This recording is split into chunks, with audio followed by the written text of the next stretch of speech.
Se você olhar para a história e para o relacionamento entre Israel e o mundo árabe, verá que Israel, como nação, vem estendendo a mão ao mundo árabe desde 1967.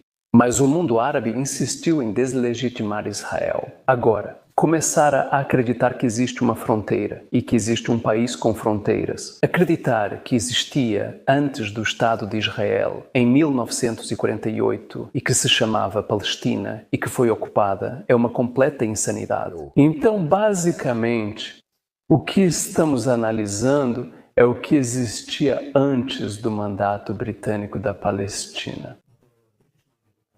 Este é o Império Otomano, eles ocuparam nossa região por 400 anos.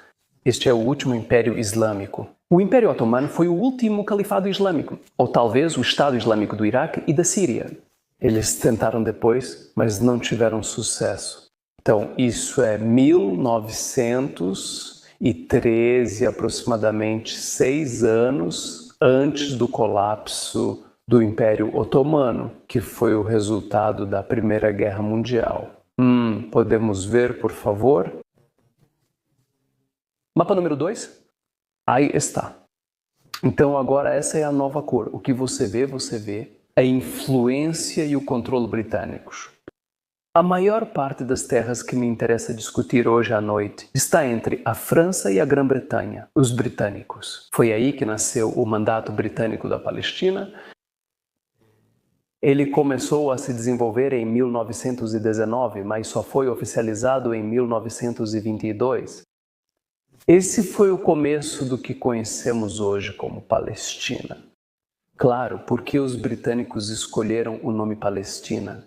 Porque havia um grupo antigo que, na verdade, não temos nenhuma evidência de sua existência, exceto na Bíblia judaica. E talvez em alguns textos romanos que os chamavam de palestinos.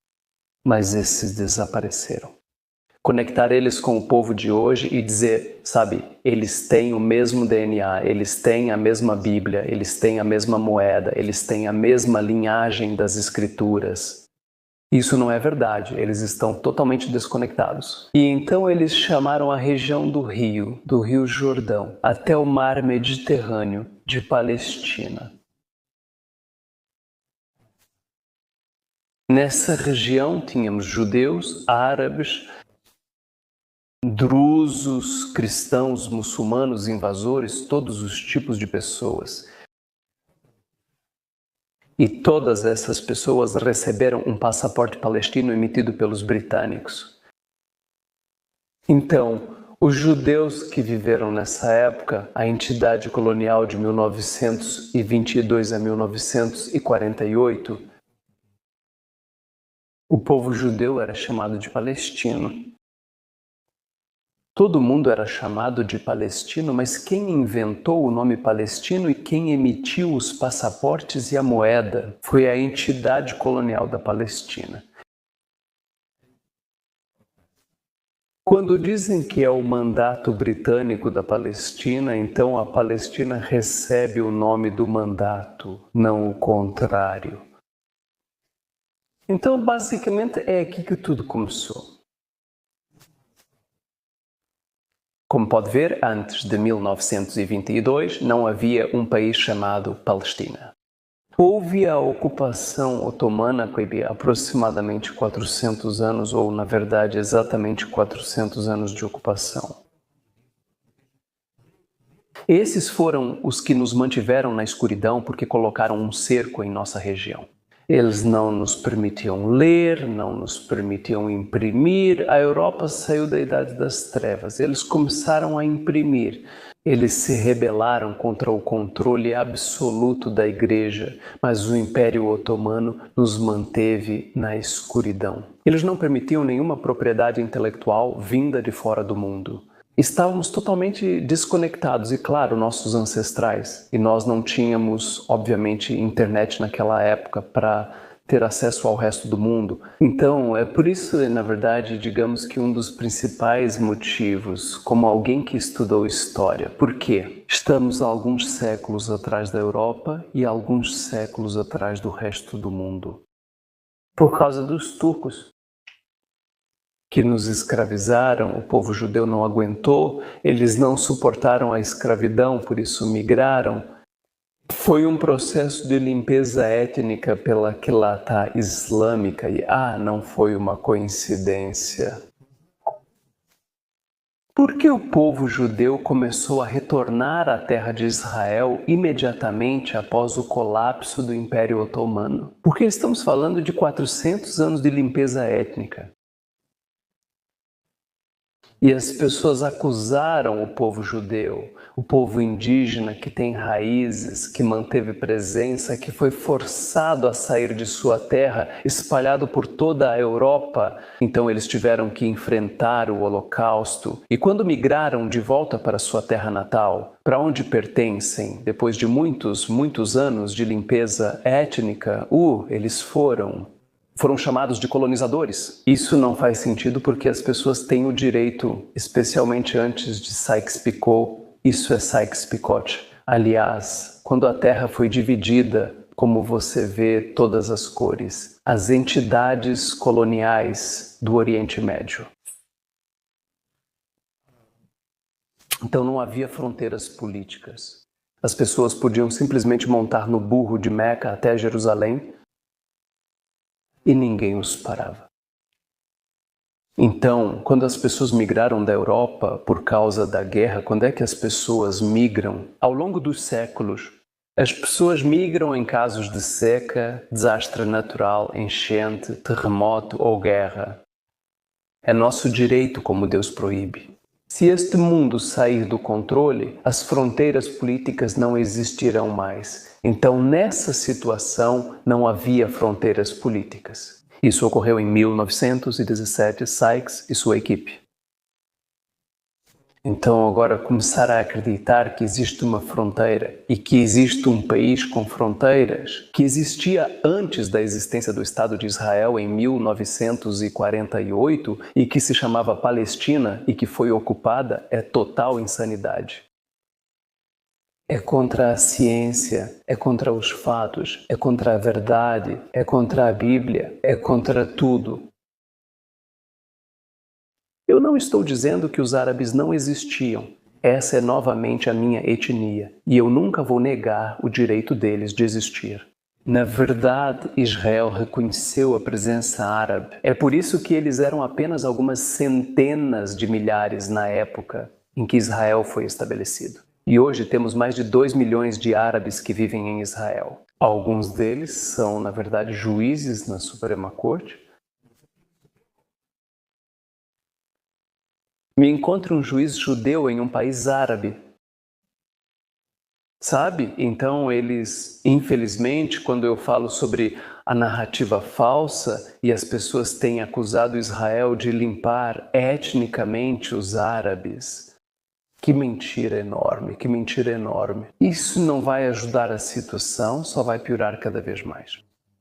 E isso está atraindo toda a energia negativa ao redor do mundo. E eles têm usado todas as pessoas cheias de ódio como arma contra a minoria judaica. Não estou aqui para defender o povo judeu, mas eu conheço o perigo. Se legitimarmos esse tipo de violência e ideologia de ódio contra uma minoria religiosa ou uma raça humana, então do que vai ser o próximo? Então, a narrativa falsa é aqui que precisamos simplesmente apresentar os fatos. A Palestina já foi um país? E se não era um país, um Estado soberano com língua, religião ou uma maioria étnica distinta, então ela nunca existiu? E se ela nunca existiu, isso significa que nunca foi ocupada. Então, ó meu Deus, as Nações Unidas estão com problemas com você. Porque o que é a chamada lei internacional? É considerado que a Cisjordânia e Gaza são territórios ocupados, mas ocupados de quem? Quando eles decidiram invadir Israel em 1967, com um único objetivo de aniquilar o povo judeu apenas porque eles são judeus. Aliás, e eu assumo a responsabilidade pelo que estou dizendo, se quiserem me cancelar. podem me cancelar. Essa é a verdade. Eles perderam a guerra, Iraque, Jordânia, Síria, Egito e tantos voluntários de todo o mundo. Eles vieram e superaram Israel em número várias vezes com uma única intenção, mas de alguma forma um milagre aconteceu e eles perderam a guerra. Foi nesse momento que Israel teve que tomar a Cisjordânia, esse ponto vermelho. A maioria de nós já sabe o que são a Cisjordânia, colinas de Golã, Península do Sinai e faixa de Gaza, onde ocorre o caos atualmente. Esse foi o resultado da invasão árabe de 1967. Mas por que Israel ficou lá? Porque quando Israel foi estabelecido, foi na área costeira, na costa do Mar Mediterrâneo. No topo fica a Cisjordânia, no alto das montanhas, depois vem o Vale do Jordão. Na verdade, é o ponto mais baixo da terra, que funciona como uma linha de defesa para que qualquer inimigo tente entrar no vale e subir a montanha. Israel tinha a possibilidade de detê-los no vale. Se eles tivessem a oportunidade de chegar ao topo da montanha, então invadiriam a costa em pouco tempo. Por causa da construção costeira, você não consegue atravessá-la de moto em menos de 15 minutos. Então, é por isso que, para Israel, é uma questão de segurança em primeiro lugar. Não é uma questão de roubo de terras, na verdade. Na verdade, eles são donos da terra porque quando os árabes decidiram entrar em guerra contra Israel e perderam a terra, o vencedor decide os termos do pós-guerra. Especialmente se ela não pertencia a nenhum país soberano antes da guerra. Então você veio e tentou tomar o meu território. Aí eu expulsei você de um território que na verdade não pertence a você. Só estou te afastando para minha segurança, para você não fazer isso. Você não tem capacidade de me invadir da noite para o dia e cometer um holocausto contra o meu povo. Então, por que os árabes se sentem no direito de ter direito àquela terra?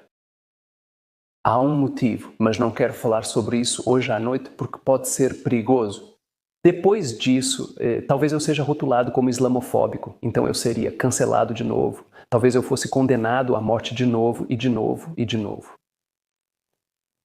Enfim, os árabes, nós tivemos nossa oportunidade de estabelecer um Estado árabe antes mesmo da identidade palestina ser fabricada. Tivemos nossa chance em 1948 com igualdade de oportunidade. Mas em vez de declararmos nossa independência, declaramos guerra contra o povo judeu que tinha acabado de declarar sua independência. O povo judeu não tem problema. Aqui está a separação. Essa parte da terra é sua, essa é nossa, em um território muito pequeno. Novamente, se você olhar para o mapa de Israel, do rio ao mar, você pode atravessar em menos de 1 hora. É pequeno assim. E todos tentam impor a solução de 2 estados.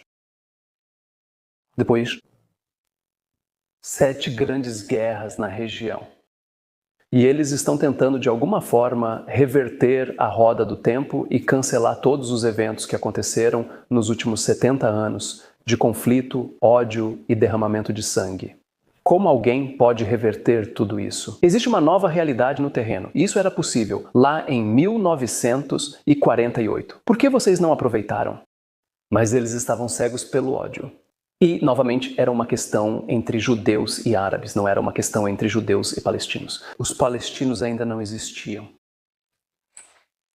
E, claro, o povo judeu se recusava a se identificar com a Palestina, porque para eles a Palestina era a entidade colonial. Eles lutaram contra os britânicos e conquistaram a independência, como mostra a história judaica e sua luta por liberdade. Não foi dado a eles como presente, diferente de muitas pessoas. Então as coisas mudam com o tempo.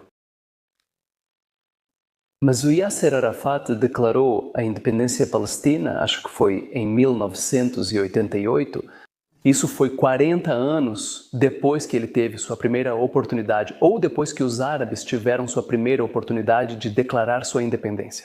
Em 40 anos, muitas coisas mudaram. E Israel nunca mais confiaria nos países árabes. Depois da campanha deles em 1967, especialmente, da guerra em 1973, na qual eles chegaram muito perto de aniquilar o Estado judeu. E é por isso que o povo judeu não queria se identificar com a Palestina, mesmo que a primeira-ministra de Israel, naquela época, Golda Meir, tivesse um passaporte palestino. Ela era palestina. Mas o povo judeu tem uma identidade autêntica, uma identidade que tem mais de 5.000 anos mais antiga do que a própria história. Eles escolheram ser sua própria identidade verdadeira após o fim da entidade colonial em 1947 a 1948. E por quê? Nós achamos que podemos dizer a eles, não, vocês não têm esse direito. Israel é conhecido por evidências esmagadoras de sua existência. Artefatos, arqueologia, moedas do templo. 5.000 anos atrás, ou 3.000 anos atrás. Vamos dizer que era o shekel, e hoje ainda é o shekel. Era a Bíblia, ainda é a Bíblia. O templo e os muçulmanos construíram sua mesquita no topo do templo judaico. E eles têm impedido o povo judeu de adorar livremente em seu local mais sagrado. E o Estado de Israel, no coração de sua capital, diz, tudo bem, vamos nos dar bem, impedindo que seus cidadãos judeus entrem realmente no monte do templo apenas para evitar confrontos com os árabes ou qualquer guerra. Então me diga, quem está assumindo a responsabilidade e quem está realmente sendo responsável por travar guerras religiosas e espalhar ódio contra minorias religiosas? Podemos, por favor, ver apenas o mapa número 3? Então, este é o Israel de hoje, e como você pode ver, aqui em cima está Ramallah, que é minha cidade natal, onde eu nasci.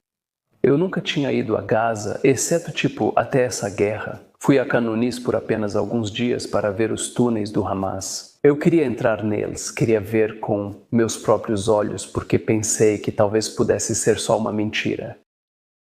Eu tinha que entrar, então eu entrei. Essa cidade ficava 2 quilômetros abaixo de Canunis, onde o Hamas gastou bilhões de dólares construindo um metrô.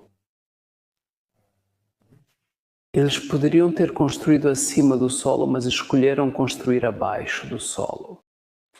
Encravado na área mais populosa do Oriente Médio, talvez até na Terra, Gaza per capita. Enfim, agora eles chamam de Cisjordânia. Mas lembre-se do que eu disse a Israel. Isso é uma linha de defesa, porque nas áreas ao redor temos os Houthis no sul. Depois, no Iraque, temos um novo Hezbollah, temos os xiitas, temos a Revolução Islâmica do Ayatollah. Eles chamam de Irã de forma errada. O povo do Irã não pertence a essa cultura. É como outro grupo fanático que sequestrou o povo iraniano nos últimos 46 anos. Centenas de milhões de pessoas. Israel é muito pequeno, vimos o que ocorreu em 7 de outubro. Eles podem invadir em massa, então seria um caos se Israel não os parar nessa linha de defesa natural. O Vale do Jordão. A única opção seria usar armas nucleares contra o povo. E nós não queremos chegar a esse ponto de começar a lançar armas de destruição em massa, porque Israel está totalmente em desvantagem numérica. Portanto, precisamos respeitar a realidade no terreno. Não estamos olhando apenas para o mapa, precisamos entender a geografia, precisamos entender a história. E nós como somos? Ou, ok, eu me separo, não quero me considerar uma pessoa instruída, mas vocês são pessoas instruídas. E todo esse caos é baseado em mentiras, então precisamos trazer os fatos e a verdade ao público. Caso contrário, essa Palestina é um gatilho muito perigoso. E você vê como isso se desenvolveu, quão rápido se desenvolveu. E hoje, tantas pessoas têm legitimado a violência em nome da ocupação, do colonialismo. Mesmo hoje, aqui no campus, temos chamados para desinvestir de Israel, boicotar Israel, sancionar Israel. O embargo de armas, o embargo. Por quê? Porque como mais podemos lidar com o Hamas? E essa é a organização que, aliás, meu pai ajudou a fundar. Como mais podemos lidar com isso? E vou te dizer uma coisa, as negociações entre mim e meu pai chegaram a um beco sem saída, e isso sou eu e meu pai, é isso. Não há mais o que discutir, não conseguimos nos convencer e um de nós está certo, o outro errado. Um de nós está do lado certo da história e o outro está do lado errado da história. Não estou dizendo que estou do lado certo da história. Mas o tempo vai provar o que eu sei com certeza e onde eu estou com convicção, que a violência é um beco sem saída.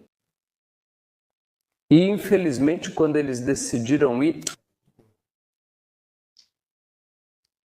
e fizeram o que fizeram. No dia 7 de outubro, eu vi as imagens que parte do público viu e também vi imagens que não foram divulgadas ao público. Especialmente em relação a estupro. Racionalizar com pessoas assim, eu disse, isso é o fim, acabou. E se Israel perder a guerra em Gaza, e é isso que toda essa causa defende, aliás, pelo cessar-fogo agora, eles querem cessar-fogo agora, basicamente. Eles estão dizendo para Israel, largue suas armas e aceite o genocídio que aconteceu em 7 de outubro. Aceite a limpeza étnica de 20 comunidades judaicas que foram mortas com base em sua raça, origem étnica e religiosa. É isso que define um genocídio. O que está acontecendo em Gaza não é limpeza étnica, não é genocídio, mas eles têm gostado de acusar Israel, de deslegitimar Israel e de criar um caos global, espalhando a falsa narrativa de algo chamado Palestina, que nunca existiu. É por isso que estou aqui hoje e assumo a responsabilidade. E desafio os historiadores, desafio os jornalistas, desafio os filósofos, desafio quem quer que seja, porque eu pertenço a essa parte da terra, esse é o meu local de nascimento, é de lá que eu vim. E a terra tem chorado.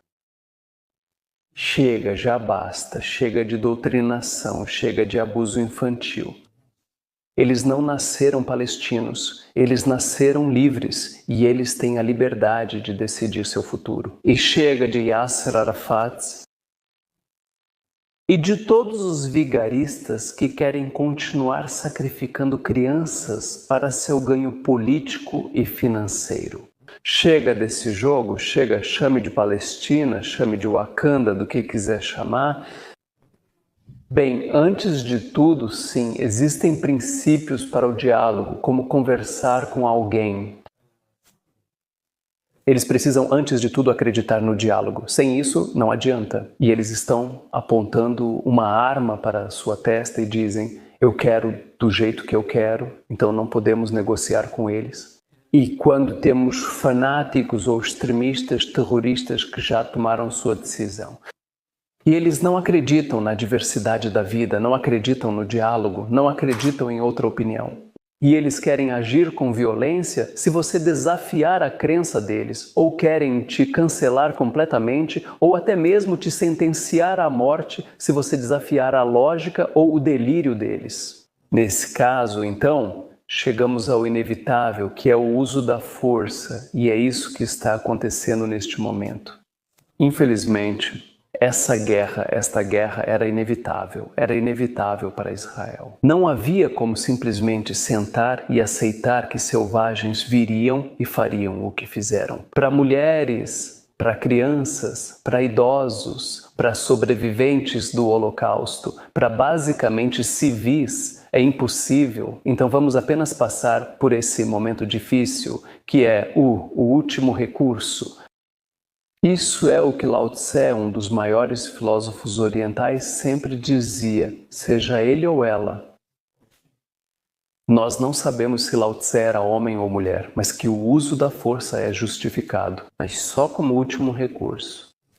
E eu acho que Israel tem feito tudo ao seu alcance para minimizar as vítimas civis. E toda a propaganda e a narrativa falsa são baseadas em estatísticas do Hamas, que usou civis como arma para deslegitimar Israel globalmente, sabendo o que aconteceria se civis morressem.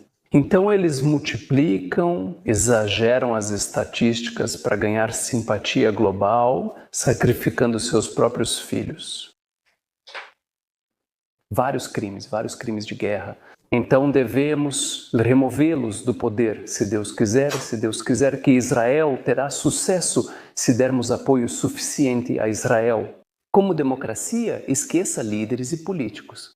Como nação, esta guerra não é a guerra do governo israelense. É a guerra de uma nação lutando pela sobrevivência. E a nação de Israel não quer cancelar os árabes no mundo árabe. Se você olhar para a história e o relacionamento entre Israel e o mundo árabe, Israel, como nação, vem estendendo as mãos ao mundo árabe desde 1967. Mas o mundo árabe insistiu em deslegitimar Israel. E agora temos americanos, temos europeus, porque temos todas essas ondas de imigrantes que se infiltram. Eu não quero dizer infiltraram. Eles influenciaram a mentalidade ocidental. E agora pensamos como eles. Devemos ajudá-los a pensar como nós.